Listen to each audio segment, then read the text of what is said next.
transportation study. This is going to look at how we can move goods and services and people in all modes in the area of Cornwall Borough. You know, the area out there is experiencing a lot of growth and development, as are the areas on the fringe of that with North Cornwall Commons and all the new developments coming. So this is a proactive looking approach to studying what's going to be going on in that area and how can we improve transportation services in the Cornwall area. We advertised for consultants in January. Proposals were due back March the 6th. We received, John, 9 proposals. 8 were deemed to be acceptable. One firm did not meet the requirements of the RFP, so they were rejected outright. Between Cornwall Borough staff and John and I, County Planning Transportation staff, we evaluated all the proposals based upon the same conditions that were in the RFP, and we selected Traffic Planning and Design, TP&D, to do the study. Now, TP&D is out of Harrisburg. Their project manager is going to be Eric Mounts. Eric has been to many of our meetings before. He's actually involved in the North Cornwall Commons Transportation Impact Study, the Preserve Transportation Impact Study. He's actually designing all the off-site improvements in this area.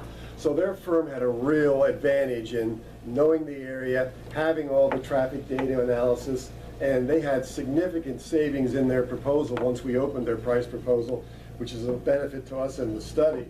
The study will begin in early July after we've received our notice to proceed from PennDOT for the next annual work program state fiscal year, and we're looking forward to it. And just to let you know that this firm really has their mind on this study in this area.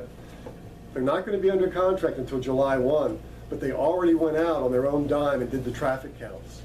So we have all the traffic counts, including all the bus transportation that went on in April and May, and they just said it's important enough for us to do this traffic count work now so that when the study begins in July, we're up and running. We're not going to have to wait until like September to get traffic and then move into the study. So they've eaten some of these costs just because they're involved, they're here, they're doing all of this work already for North Cornwall Commons and for the Preserve. So they just went out there, and if you were in the area recently in May, maybe you saw traffic counters and hoses across the roads, and they had folks out there counting trucks and pedestrians and bicyclists. So all the data collection's done. So it's a real plus for the study. We'll have them here periodically to give you updates on this effort.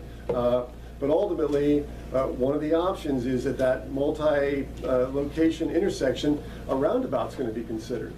You know, the Catholic Church, Sacred Heart, just is building a new building.